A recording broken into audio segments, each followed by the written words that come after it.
No nossa leitura para a mensagem de hoje, o livro de Hebreus, do capítulo 4 e os primeiros 5 versículos.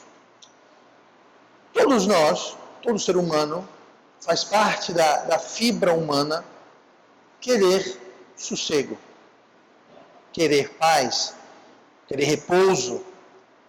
Tanto é que muitas vezes, convenhamos, que dá vontade de a gente simplesmente largar tudo quando a coisa está muito complicada, o estresse está muito grande. Lá no Salmo 55, no versículo 5 e 6, é até um pouquinho cômico se você entender o que o salmista está querendo dizer aqui. Ele fala assim, lá em Salmo 55, versículo 5: Temor e tremor vieram sobre mim, e o horror me cobriu. Assim eu disse, quem me dera asas como de pomba, então voaria e estaria em descanso. Colocando isso no contemporâneo, no vernacular, o salmista está dizendo, eu queria sumir. Eu queria criar asa e desaparecer. Eu estou cheio de problemas, cheio de confusão, estou cheio de tribulação. Eu queria sumir. Se eu tivesse asa que eu voaria, estaria em repouso. Deixar tudo para trás e desaparecer. Alguém já teve a vontade de fazer isso? Eu quero sumir, eu quero desaparecer, eu quero criar asa, voar, largar tudo e ir embora, acabar e procurando repouso. Pois é isso que o salmista aqui estava falando. Agora, o nosso texto que lemos hoje é um texto que trata de um assunto, mas ele traz junto três coisas, uma conjunção. Nós temos aí, nos 5 versículos, nós temos a palavra da pregação, falando sobre a palavra de Deus, ocorre 2 vezes. Nós temos uma ocorrência da palavra fé, onde fala que não estava misturada com a fé. Agora, 4 vezes nós temos a palavra repouso.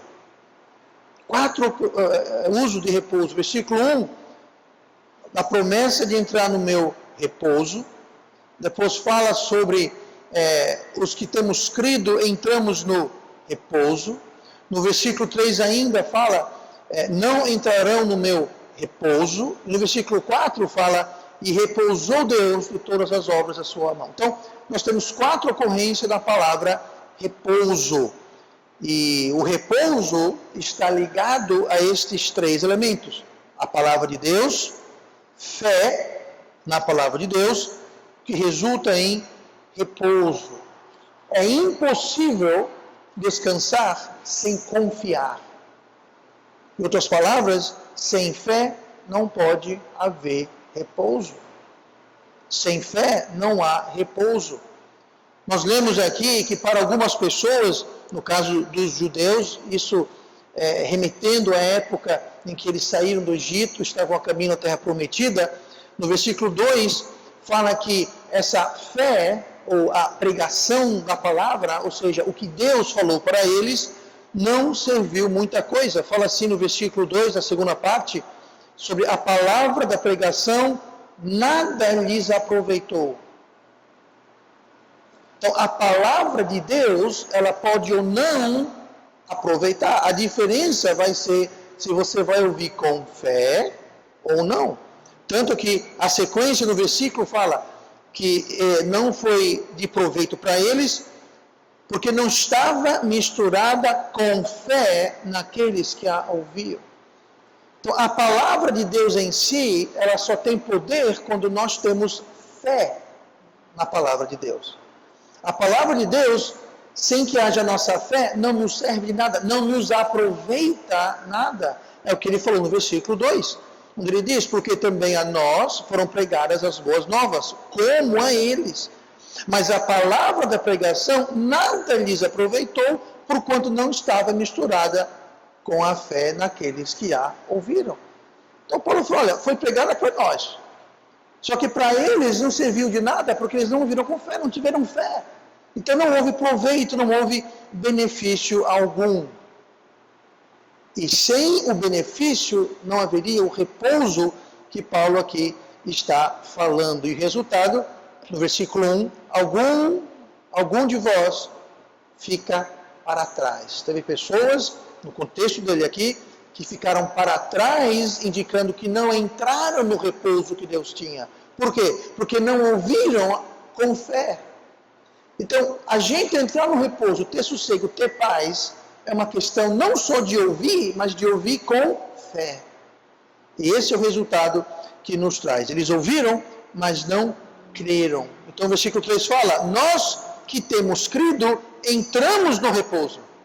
Então quem creu, entrou no repouso. Os que não creram, ficaram para trás, ficaram de fora.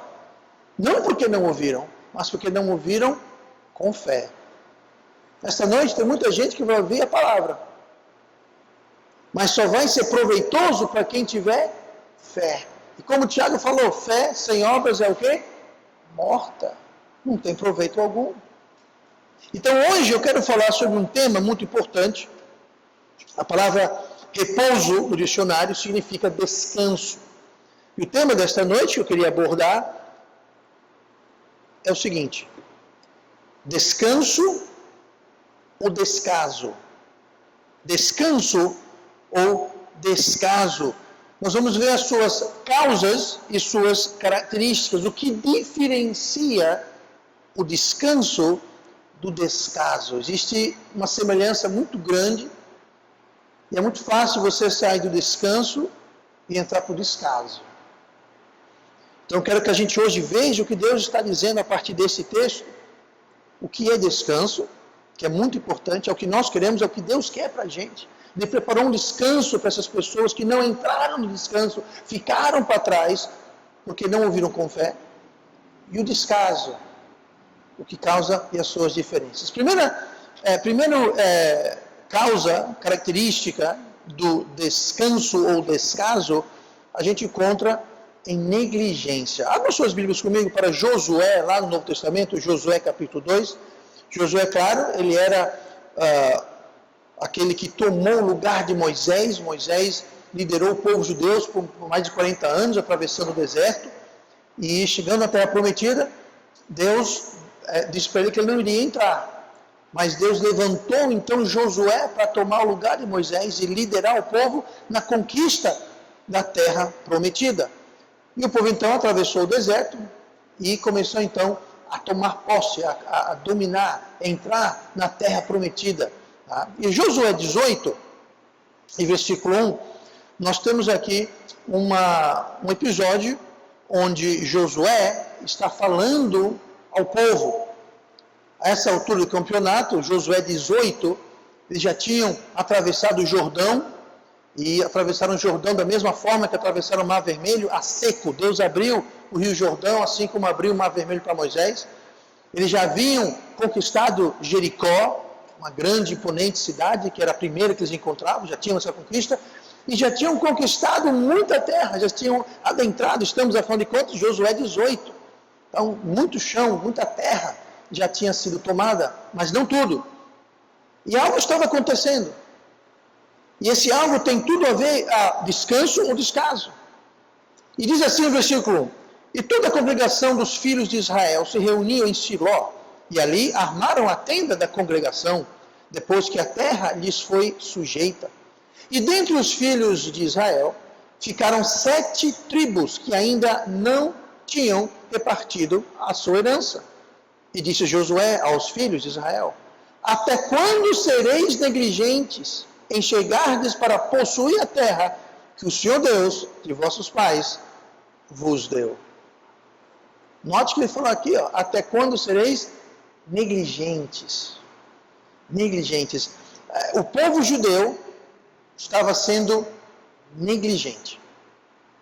Se você olhar no versículo 13 do capítulo anterior, no capítulo 17 e o versículo 13, diz assim: e sucedeu que, engrossando em forças os filhos de Israel, fizeram tributários aos cananeus, porém não os expulsaram da terra. Vejam só. Eles tinham tomado a terra, mas não toda a terra. Eles tinham tomado posse, mas não de toda a terra. É uma curiosidade. Até hoje, o povo de Israel não possuiu toda a terra prometida que Deus prometeu a eles. Não no Velho Testamento, não hoje. Nunca houve momento em que eles tomaram posse de toda a terra prometida. Nunca. Isso vai acontecer, sabe quando? No milênio. No milênio, o povo de Israel vai tomar toda a terra que Deus prometeu no Antigo Testamento a Abraão, tá? E a Isaac, a Jacó, mas no Velho Testamento não tomaram posse. Em parte foi devido à negligência. Eles saíram do descanso e entraram no descaso. Você nota no versículo 17 que fala que eles engrossaram as forças, ou seja, eles cresceram, estavam tomando mais terra e fizeram tributários, diz o versículo 13, aos cananeus, porém não os expulsaram. Quem eram os cananeus? Os cananeus eram os habitantes da terra prometida, um povo pagão, um povo violento, um povo terrível. E Deus falou, olha, vocês vão tomar, é para você expulsar esse povo. Expulso, não é para ficar na terra, essa terra é de vocês. Expulsa esse povo. Eles, pelo sinal, não fizeram isso. Estavam negligentes, porque fala, fizeram tributário aos cananeus, porém não os expulsaram. A terra era para ser possuída, não sujeita. Eles estavam sujeitando é controlando, não é possuindo. Porque eles não estavam expulsando, eles precisavam possuir a terra, não apenas sujeitá-la. Eles tinham que ter expulsado, mas repouso não é negligência. Repouso, descanso não é negligência. Eles estavam descansando, possuíram parte da terra, expulsaram parte das pessoas, foram negligentes em expulsar todos os cananeus de toda a terra, e estão agora descansando. Josué falou, até quando vocês vão ser negligentes?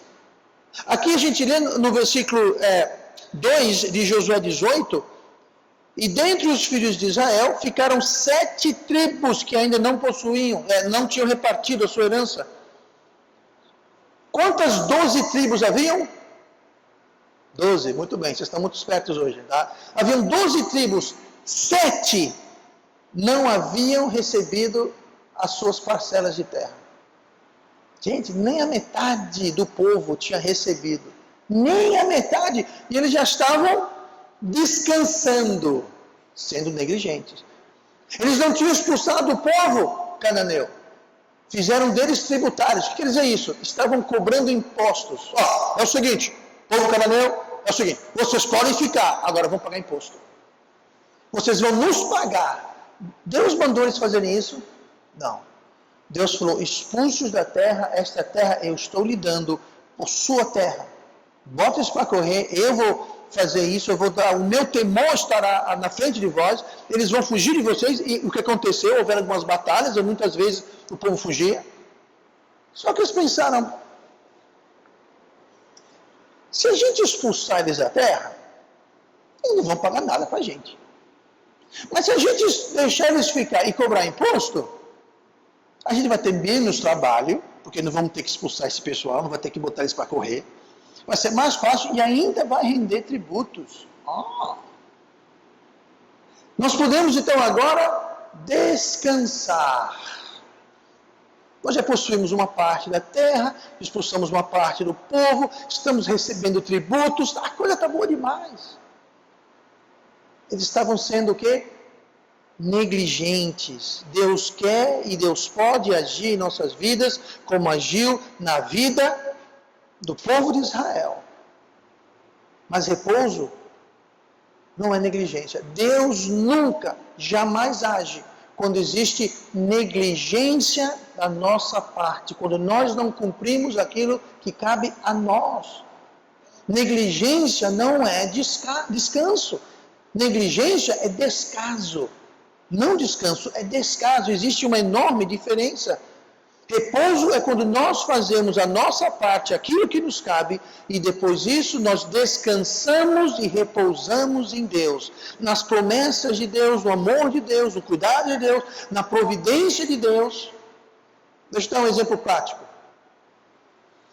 A pessoa não toma conta da saúde, a pessoa não dorme direito, não tem atividade física, só come besteira, tipo que nós comemos ontem na festa. Aí a pessoa fica doente e fala, Deus, me cure. Deus fala, que tal você fazer a sua parte? Que tal você fazer o que cabe a você? Agora, você faz tudo errado, abusa do seu corpo, abusa da vida que eu lhe dei, da saúde que eu lhe dei, agora você vem aqui e fica pedindo para... Descanso não é descaso, descanso não é negligência. Nós temos que fazer a nossa parte. Pastor, vamos orar a Deus para que Deus lhe dê um emprego. Tudo bem. Você está mandando currículo? Não. Você está se preparando para o mercado de trabalho, fazendo um curso, fazendo um estágio? Não. Também não. Deus faz milagres, é verdade. Mas negligência é descaso, não é descanso. Não, eu estou descansando no Senhor, estou aguardando, esperando em Deus. Não, isso é descaso. Deus não vai fazer o que cabe a nós fazer. Deus faz a parte dele e nós fazemos a nossa parte. Descanso não é descaso. E descaso não é descanso. E negligência, em toda situação, é descaso para com Deus. É por esse motivo que o sábado era tão importante para Deus. O sábado. Abra suas Bíblias para Êxodo, capítulo 31. Tá? Eu vou explicar rapidinho aqui, porque tem muita confusão sobre o sábado. Tá? Tem muita igreja que não tem que guardar o sábado, tem muita gente que acha que tem que guardar o sábado. Vamos ver o que a Bíblia diz. Tá? Vamos deixar de achismo e vamos ver o que Deus está falando sobre o sábado. Tá? Não tem que guardar o sábado. A Bíblia manda guardar o sábado. A Bíblia manda guardar o sábado. Mas quem que a Bíblia manda guardar o sábado? Tá? Existe até uma certa igreja que diz que quem congrega no domingo, isso é sinal do anticristo. Por favor, não vamos. Tá? Não vamos. Tá? Pastor, qual dia nós temos que guardar hoje? Nenhum. Você pode cultuar Deus segunda, terça, quarta, quinta, sexta, sábado, domingo. Aliás, você deve cultuar Deus segunda, terça, quarta, quinta. O que cultuar Deus? Cultuar Deus não é você vir para a igreja. Você pode cultuar Deus em casa. Igreja é importante, não estou dizendo que igreja não é importante, mas você não precisa ir para a igreja para cultuar a Deus. Não tem que esperar um dia específico para cultuar a Deus, para ter comunhão com Deus, para orar, para ler a Bíblia, para falar com Deus, para ser abençoado por Deus. Até domingo, sim. E nessa semana, não. Tá, mas vamos lá, Êxodo 31, versículo 16. Diz assim: guardarão, pois, o sábado os filhos de Israel. Quem vai guardar o sábado? Os filhos de quem?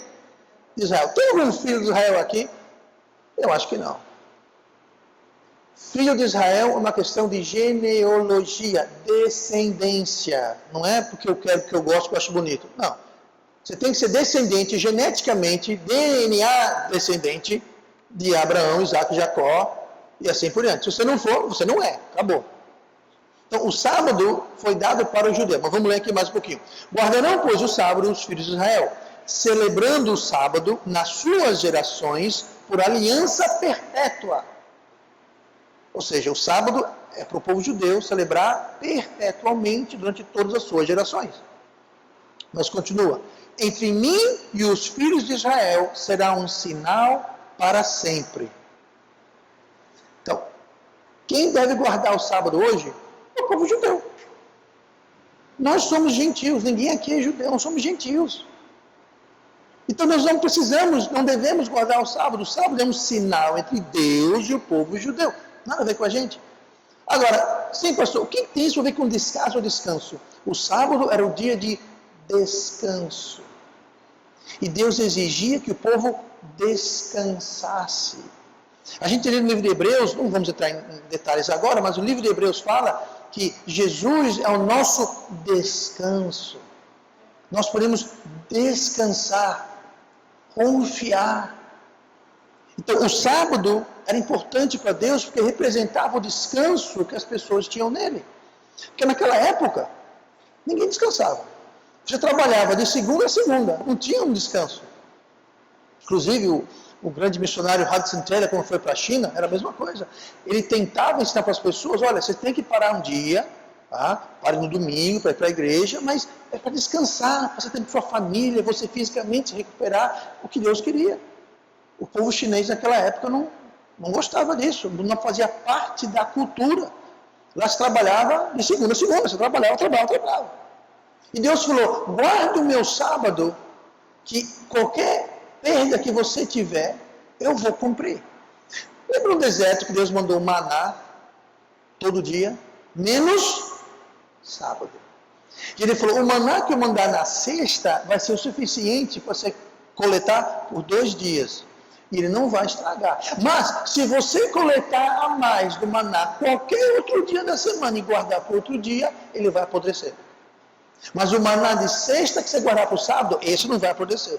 Deus está dizendo, vocês podem descansar em mim, que não vai lhe fazer falta. Vocês podem ter um tempo de descanso físico. Quem comeu fígado famoso hoje? Não vou dizer. Vocês vão ter um tempo de descanso físico com seus filhos, suas filhas, suas famílias. Vocês vão descansar, os seus animais vão descansar. Gente, animal também tem que descansar. Aquele burrinho, aquela vaquinha, tem que descansar também. Deus deu um sábado até para a terra, falou, a cada 7 anos, a cada 6 anos, o 7º, você deixa a terra descansar. Sabe que hoje ninguém faz isso? O resultado é que hoje a agricultura é dependente em fertilizantes químicos, os alimentos não são tão nutritivos, isso é fato. Por quê? Porque estão fazendo cultivo intensivo, ano após ano, após ano, após ano, da mesma coisa, do mesmo plantio, muitas vezes. E Deus falou, cada 6 anos, dê um ano de sábado para a terra. Hoje tem lugar que pratica isso. E dá certo. Foi Deus que mandou. Então descanse, porque quando você voltar no 8º ano, a terra descansada vai dar uma colheita muito maior, vai compensar o ano que ficou parado. Confie em mim. Não há descanso sem confiança, não há confiança sem fé. Então nós vemos sobre a palavra de Deus, fé e repouso, descanso. Deus quer que a gente descanse. Mas aqui nós lemos que o povo não estava descansando, o povo estava em descaso, através da negligência. Conseguiram uma bênção parcial e depois... Gente, até Deus descansou. Lá em Gênesis 2, não precisa abrir suas Bíblias se não quiser, mas eu vou ler aqui. Gênesis 2, versículo 1 fala: assim os céus e a terra e todo o seu exército foram acabados, e havendo Deus acabado no 7º dia, a obra que fizera, descansou no 7º dia de toda a sua obra que tinha feito, e abençoou Deus o dia 7º, e o santificou, porque nele descansou de toda a sua obra que Deus criara e fizera. Tem gente que fala que Deus instituiu o sábado em Gênesis. Não. Deus abençoou o sábado em Gênesis. Só que ele não falou para ninguém. Ele não falou para Adão. Adão, guarde o sábado. Deus instituiu o sábado, sabe para quem? Para Moisés. Abraão não sabia do sábado. Jacó, Isaac não sabia do sábado. Ninguém sabia do sábado. Deus só foi falar do sábado para Moisés. Então Deus abençoou o sábado, mas ele não falou para ninguém, não deu para ninguém. Ele abençoou, sim. Mas não era para guardar o sábado, porque não tinha judeu. Porque o judeu é filho de quem? É descendente de Abraão, Isaac, Jacó, e assim vai. Eles não tinham sequer nascidos. Então não tinha povo de Israel, não tinha judeu. Tá? Então, vamos manter isso em contexto. Descanso sempre vem depois do nosso dever ser feito. E quando o descanso vem antes do nosso dever ser cumprido, não é descanso, é descaso. Descanso é depois de cumprir o nosso dever. Qualquer descanso antes disso é descaso. E Deus não abençoa o descaso. Tanto que o povo de Israel até hoje não conquistou toda a terra, porque caíram no descaso. Vamos para Josué 18, rapidinho, nós lemos agora há pouco. Vamos ler de novo? Mas vamos concentrar só no versículo 2. Porque o versículo 2 nos traz a outra característica, a outra causa de descaso. Primeira, negligência. A segunda é não desejar a bênção completa. É não desejar a bênção toda. Tá? Diz assim o versículo 2 de Josué 18. E dentre os filhos de Israel ficaram 7 tribos que ainda não tinham repartido a sua herança. Deus tinha terra para as 12 tribos. Só que o povo conquistou o suficiente para 5 tribos e ali pararam. Não estavam desejosos de completar a bênção toda. E eles caíram em descaso ao completarem uma parte, ao completarem parcialmente a bênção. A gente leu lá no versículo 13 de Josué 17 que eles fizeram deles tributários, não foi isso?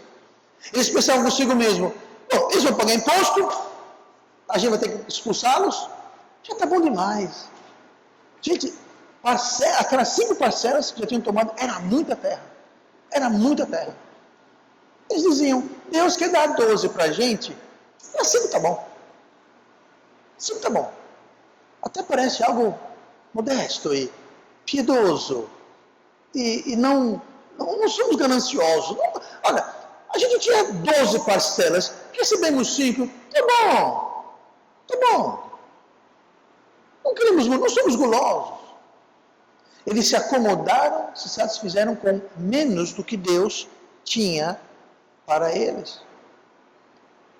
Muita gente busca de Deus a resolução de um problema. E deve. Pode ser um problema no casamento, no lar, finanças, saúde, trabalho, enfim. Qualquer um pode e deve buscar Deus para resolver qualquer dos seus problemas. Podemos ir a Ele em oração, podemos buscar sua sabedoria na palavra de Deus. Não há problema grande o bastante, ou pequeno o bastante, que nós não possamos nos aproximar a Deus. E Deus age, e Deus responde, e Deus nos ajuda. Só que muita gente faz o quê? Se contentam, como o povo fez, lá em Êxodo, se contentam com uma parte. Se contentam parcialmente da bênção e não toda. Infelizmente, eu já observei pessoas, durante a vida desta igreja aqui, nos últimos 15 anos, pessoas que vinham buscar uma bênção, tinham um problema, recebiam a bênção e depois, tchau, obrigado Deus, até a próxima. Pessoas que se contentavam, não com tudo que Deus tinha para eles, mas o pouco que eles queriam. O povo aqui falou, 5 parcelas está bom para a gente, vamos ficar por aqui, vamos deixar os cananeus, eles vão pagar tributo para a gente, está tudo beleza, está ótimo. E Deus falou, não, até quando sereis negligentes? Eu tenho muito mais terra, tem muito mais parcela para vocês possuírem. Não, Deus, está bom aqui, vamos ficar por aqui mesmo, está bom demais. Não há nada de modesto, não há nada de piedoso. Nós não devemos ir além nem ficar aquém daquilo que Deus tem para nós. Qualquer coisa fora disso não é descanso, é descaso. A gente fala, não, tá bom, pastor, eu consegui meu emprego. Tá bom demais, eu vou descansar. Quem sabe Deus não tinha mais para você? Tinha outro emprego para você. Você pegou o primeiro que apareceu devido ao desespero. E Deus tinha uma coisa melhor para você. E você se amarra naquilo, Deus fala, tem coisa melhor. Não, tá bom. É pouco, mas tá bom. Parece modesto, né? É pouco, mas tá bom. Gente, se Deus tem mais para você, não se contente com pouco. Se Deus tem mais para você, vá com Deus. Agora, nem aquém, nem além. Não precise ir derrubando portas que Deus fechou. Se Deus fechou a porta, deixa aquela porta fechada. Mas a porta que Deus está mandando você atravessar, atravesse. Entre, busque a bênção completa, a bênção toda. O descanso vira descaso quando paramos pela metade do caminho, ao invés de irmos até o fim. Outros entram em descaso, dizendo que estão descansando em Deus. Não confunda uma coisa com a outra. Aqueles cananeus que ao invés de expulsar, eles deixaram ficar e cobraram impostos. Aqueles cananeus causaram grandes, enormes problemas na vida da nação de Israel. Aqueles impostos custaram muito mais caros do que eles pensavam. Eles pensavam que estavam lucrando. Por causa dos cananeus, houve guerra. Por causa dos cananeus, eles intercasaram com eles. Por causa dos cananeus, começaram a adorar os deuses falsos. Por causa dos cananeus, foi confusão em cima de confusão, foi julgamento de Deus, levou para invasão, exílio e a captura deles lá na Babilônia. Tudo isso porque se contentaram com parte da bênção. Aquele povo que ficou, Deus mandou expulsar porque ele sabia, se esse povo ficar, vai ser o fermento que vai levedar toda a massa. E foi exatamente o que houve. Então muitas vezes a gente não entende, mas por que Deus fez isso? Deus está vendo além do monte e atrás da curva. A gente não está vendo o que está do outro lado do monte, nem o que está do outro lado da curva. Deus está vendo. Deus sabe exatamente. Então, confie em Deus. É como nós vimos. Palavra de Deus, fé, confiança, leva ao quê? A repouso, a descanso. Quando você pega a palavra de Deus e você vive a sua vida colocando fé no que Deus está dizendo, você pode sim descansar. Você pode ter descanso e repouso. Agora, quando você não quer tudo que Deus tem para você, aí é descaso. E o pouco que você pensa que lucrou, que ganhou, você vai perder. Sabe que o povo de Israel foi expulso? Veio uma nação, levou todo o povo para uma outra terra, e a terra prometida ficou vazia, ociosa. Porque o povo todo foi de castigo levado para a Babilônia, foram exilados. A terra ficou vazia, sem ninguém. Os poucos que ficaram, se casaram com o povo da terra, é de onde surgiu os samaritanos. Lembra da mulher samaritana que falava que os judeus samaritanos não se bicavam? Era justamente isso. Houve uma divisão, houve um sumiço do povo. A terra ficou vazia. Parabéns, Israel. Vocês ganharam um pouquinho de paz, ganharam um pouquinho de tempo, mas o preço que se pagou mais adiante foi pior. Você acaba perdendo. Eu estou pensando aqui uma pessoa que frequentava esta igreja e essa pessoa buscava um emprego. Essa pessoa conseguiu um emprego. Ele foi aconselhado a não aceitar esse emprego.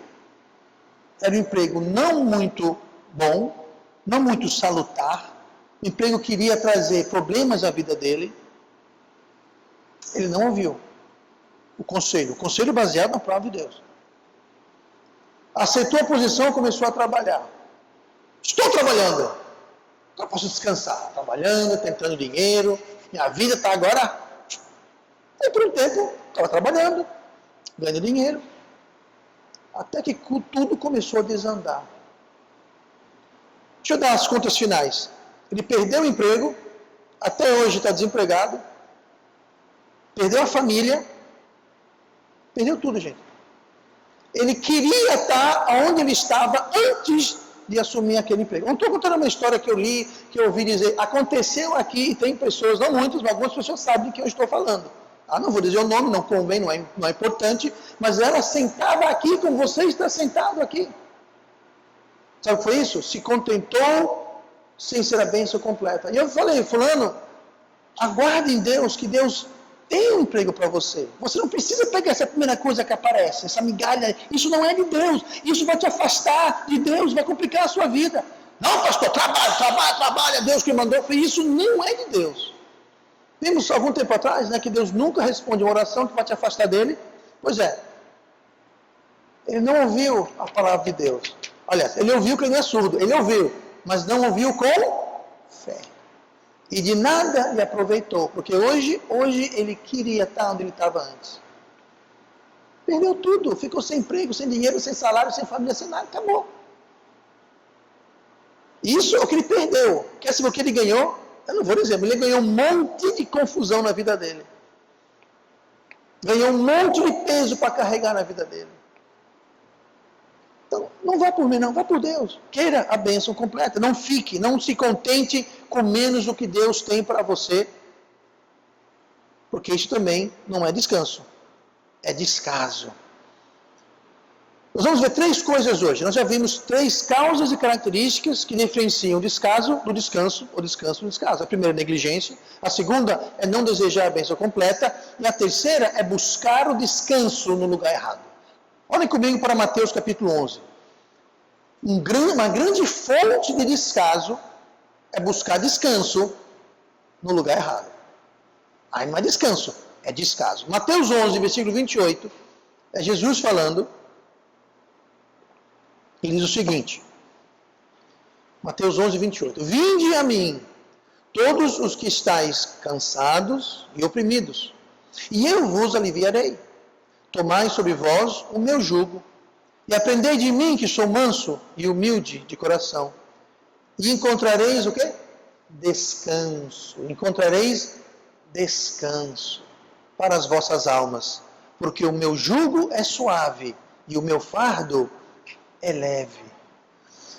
Gente, só há descanso verdadeiro junto a Deus. Como disse Moisés em Êxodo 33, não precisa abrir, mas Êxodo 33, 14 fala assim, isso é Deus falando para Moisés. Disse, pois, irá a minha presença contigo para te fazer descansar. Olha que versículo maravilhoso. Deus prometeu para Moisés, a minha presença, eu vou contigo para fazer você descansar. Você pode descansar, porque eu estarei com você. Jesus falou, quer descanso? Vem a mim. Está cansado, sobrecarregado, oprimido? Vem a mim.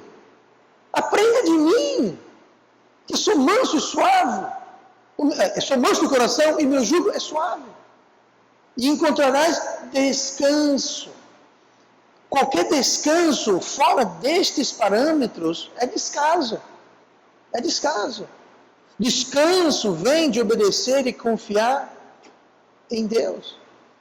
Fazer a nossa parte, como nós já vimos, e confiar em Deus, fazer a parte dele. E Deus sabe o que passamos. Deus sabe quando estamos angustiados. Deus entende. Lá em Hebreus 4:15, diz assim, porque não temos um sumo sacerdote que não possa compadecer-se das nossas fraquezas, porém que, como nós, em tudo foi tentado, mas sem pecado. Aqui está falando sobre Jesus. Em tudo ele foi tentado. Qualquer tentação que eu e você tenhamos, Jesus foi tentado. A diferença é uma. Ora, nós vencemos a tentação, ora caímos a tentação. Todos nós, todo homem, todo ser humano é pecador. Nem todo mundo cai em toda a tentação. Aliás, eu diria que nem todo mundo cai em toda a tentação. Uns caem mais, uns caem menos, mas a questão é, Jesus nunca caiu em tentação nenhuma, ele nunca pecou. Mas ele sabe o que é ser tentado, ele sabe o que é ser tribulado, ele sabe o que é isso.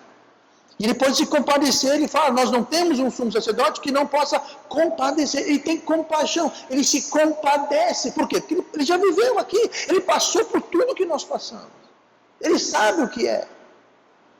Se você abrir lá em Isaías 63, versículo 9, tem um versículo fascinante. Algo talvez você nunca se deu conta sobre Deus e como Deus nos ama. Isaías 63, eu quero que você abra, porque nós vamos ler um versículo 9, vamos ler outro também que é muito importante, mas Deus sofre conosco. Não só ele se compadece, ele sofre. Isaías 63, versículo 9, diz assim, em toda a angústia deles, Deus, ele foi angustiado. Em toda a angústia, enquanto o povo padecia, quando o povo estava angustiado, Deus estava angustiado com eles, juntamente com eles. Ele tinha compaixão, compadecia, ele sofria com eles. E continua, em toda a angústia dele, ele foi angustiado, e o anjo da sua presença o salvou. Mais uma vez, o que salvou eles foi a presença de Deus. A presença o salvou. Aí continua, pelo seu amor e pela sua compaixão, ele os remiu e os tomou e os conduziu todos os dias da antiguidade. Deus viu o sofrimento do povo, ele sentia o sofrimento com eles, e a sua presença, ele ia e os livrava pelo seu amor e pela sua compaixão. Só tem descanso nele, gente, na presença dele. E a presença dele nos acompanha, como acompanhava ele. A presença de Deus não está em uma igreja, em um local, em um horário. Lá está na igreja tal, às 7 horas no domingo. Não. A compaixão e o amor e a presença de Deus acompanhava eles. Deus quer estar com você domingo, segunda, terça, quarta, quinta, sexta, sábado, domingo, segunda, 24 horas por dia. Deus quer estar presente, fazer parte da nossa vida, nos livrar a cada dia. Buscar descanso fora de Deus é descaso. É descaso. Mas quando, em vez de descanso, quando há descaso, aí vem chumbo grosso. Eu falei da importância do sábado para Deus, porque o sábado representava o descanso. Nós descansar em Deus é importante. Nós descansar em Deus, a gente faz a nossa parte e confiar nele. Quando isso não acontece, a coisa complica. Olha o versículo 10 de Isaías 63. O versículo seguinte, no versículo 9 ele fala: vocês sofrem, eu sofro. Eu estou presente, eu salvei, livrei, remi vocês pelo meu amor e minha compaixão. Agora olha o que fala o versículo 10. Mas, a palavra mas sempre faz o quê? Traz um oposto, mudança de marcha. Mas, eles foram o quê? Rebeldes. Eles estavam sofrendo porque foram rebeldes. Deus se compadecia deles, estava com eles, mandou o anjo da sua presença, os remiu, os salvou. Aí eles saíram do aperreio.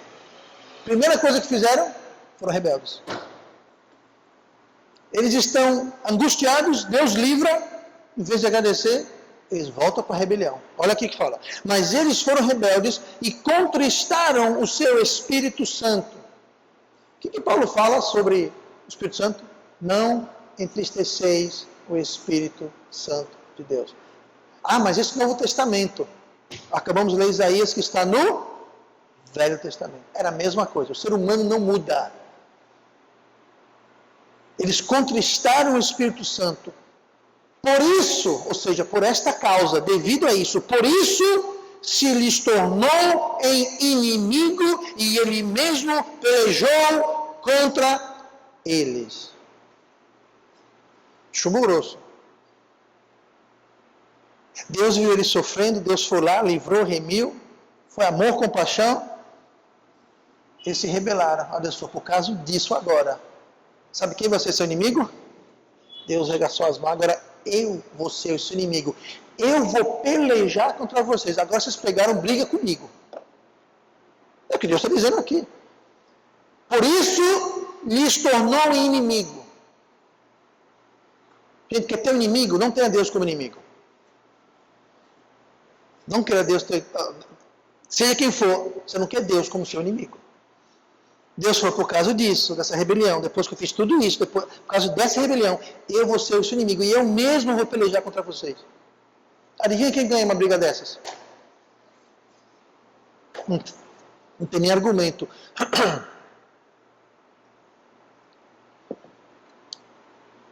A mesma coisa que um pai, uma mãe, faz com o filho. Alguém que já experimentou isso quando sua mãe fala, agora chega. Aí a mãe faz assim, arregaça a mão, pega o chinelo.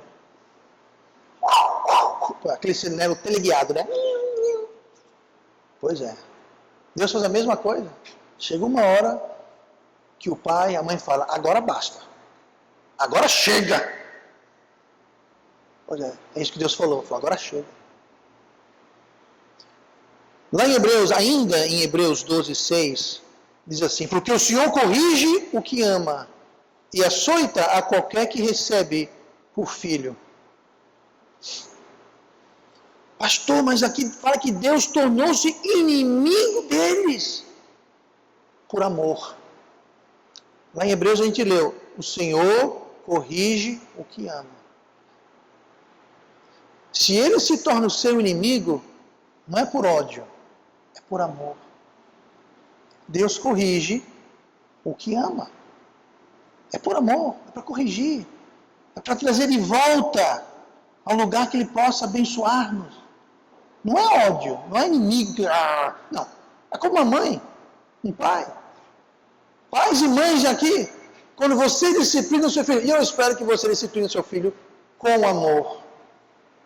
Disciplina sem amor não é disciplina, é crime. É crime perante a lei, é crime perante Deus. Amor na disciplina. Não digo isso. quando um pai ou uma mãe disciplina um filho, não deve ser algo agradável. Eu já falei isso antes. Se papai e mamãe estão disciplinando o Júniorzinho e está vibrando, algo está muito, muito, muito errado. Quando eu disciplinava as minhas filhas, eu fazia com o coração partido. Eu fazia em amor, me obrigava a fazer, eu não tinha vontade, desejo. Ah, pastor, é que eu não tenho vontade. Gente, se for disciplinar com vontade, não discipline. Não é para ter vontade de disciplinar. Você disciplina por obrigação, não por satisfação. Disciplina por satisfação é violência, é bullying. Tá? É um adulto pegando uma criança para descontar a frustração, raiva, seja o que for. Isso não é disciplina. Deus não faz isso. Deus tornou inimigo do povo por amor. Ele falou, eu tenho amor, eu tenho compaixão, eu compadeci, eu fui ficar com vocês, mas vocês rebelaram de novo, ok, agora vem a vara. Agora eu sou seu inimigo, agora eu vou pelejar contra vocês. Porque eu amo. E eu açoito todo aquele que eu recebo por filho. O versículo, dois seguintes versículos em Hebreus 12, a gente leu 6, o 8 fala assim, mas se estáis sem disciplina, da qual todos nós somos feitos participantes, então sois o quê? Bastardos e não filhos. Aqui está dizendo, se você é rebelde contra Deus, e Deus não lhe disciplina, é porque você não é filho dele. Se estáis sem disciplina, então não são filhos, sois bastardos, é o que está dizendo aqui. Se estáis sem disciplina, porque Deus açoita todo o que recebe como filho. Se você está sendo rebelde contra Deus e Deus não está disciplinando você, alguma coisa está errada. Alguma coisa não está, a soma está errada. Se Deus ama, Ele açoita.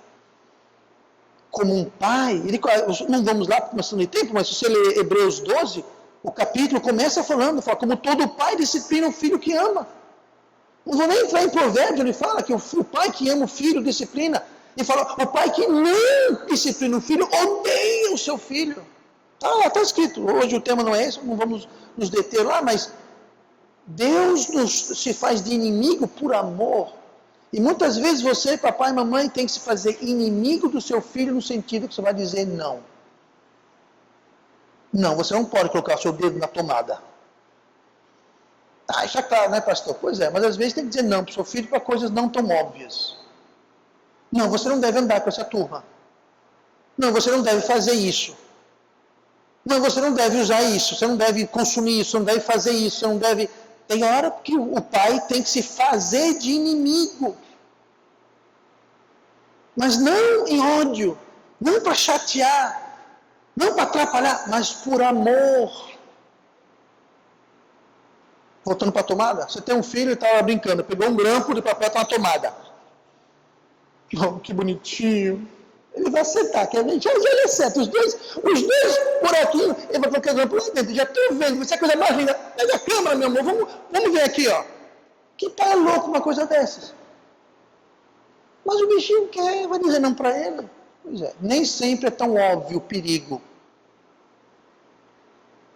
Mas se um pai e uma mãe não têm o juízo e a visão e o entendimento de enxergar o perigo que uma criança não enxerga,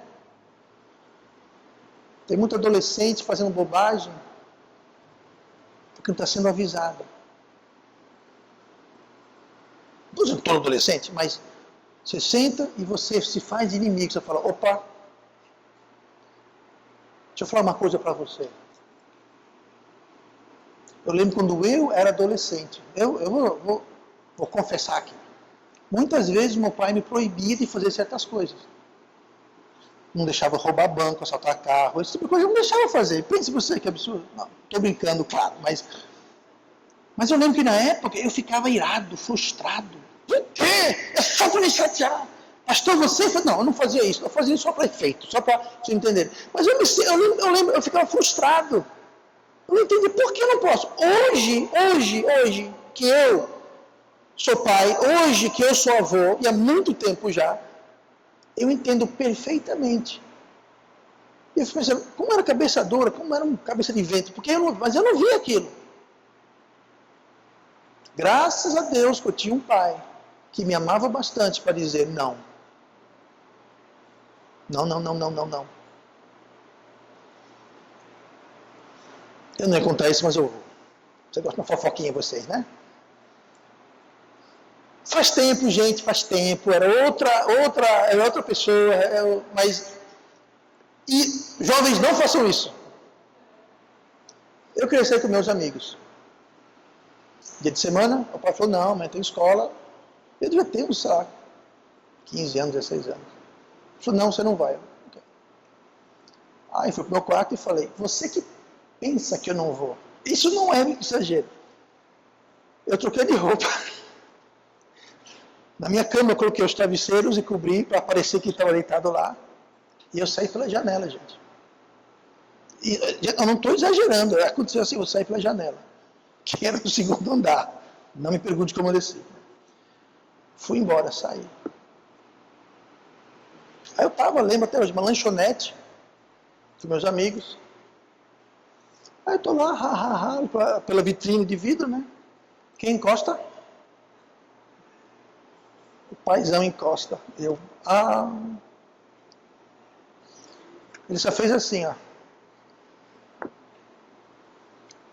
Eu menti, eu falei, gente, aconteceu uma tragédia, a minha tia morreu, foi raptada, eu inventei uma história, uma mentira, para não perder a moral, né, no fim dos amigos, e fui pro carro. Gente, eu entrei no carro. Eu não vou repetir as coisas que eu falei pro meu pai. Me sinto profundamente envergonhado, sinceramente. Mas eu estava sem entender o porquê daquilo. Hoje eu entendo. Meu pai não deu um pio. Não falou uma palavra. No outro dia a gente conversou. Conversa talvez não seja a palavra adequada, mas na época eu não entendi. Mas passados uns 10 anos depois, quando tinha meus 20 e poucos anos, não era nem pai ainda, eu entendi o que ele fez. E eu nunca precisei fazer isso, mas eu faria o mesmo. Nunca precisei fazer isso com minhas filhas. Mas se tivesse acontecido, eu faria do mesmo jeito. Mas na época, na hora, às vezes, ali eu enxerguei o meu pai. Tudo isso para dizer o quê? Que eu levo o meu pai como um inimigo. Você me odeia. Por que você fez isso? Quer acabar comigo? Pois é, o que passava no meu coração. Deus falou, eu me farei o seu inimigo. Mas me farei seu inimigo em amor. Porque eu te amo.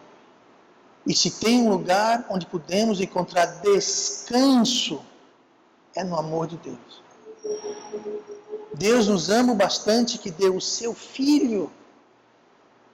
Gente, olha, eu não sei se eu mataria o meu cachorro para salvar a vida de um bandido. Pois é, nós somos piores que bandidos e Deus matou, não fosse o cachorro, foi o seu filho unigênito, para salvar a nós. Que amor é esse? É o amor de Deus. Amor de Deus. Lá podemos descansar. E quando nós buscamos descanso em outro lugar, dinheiro, riqueza, fama, sucesso, uma posição, nada de errado com essas coisas. Nada de errado com fama, dinheiro, sucesso, posição, diploma na parede. Nada de errado com isso. Mas quando você quer descansar e buscar descanso nestas coisas e não em Deus, então não é descanso, é descaso. É descaso com amor de Deus. E Deus não abençoa descaso. Deus abençoa descanso. Nós podemos descansar no amor de Deus. Eu vou encerrar lendo um versículo. Não vou nem comentar, o versículo vai dizer tudo o que eu quero dizer. Isaías 40, versículo 31. Você conhece esse versículo, muitos de vocês. Mas os que esperam no Senhor renovarão as forças, subirão com asas como águias, correrão e não se cansarão, caminharão e não se fatigarão. Descanso ou descaso? O que nós estamos praticando? Descanso ou descaso? E vamos orar. Pai amado, obrigado.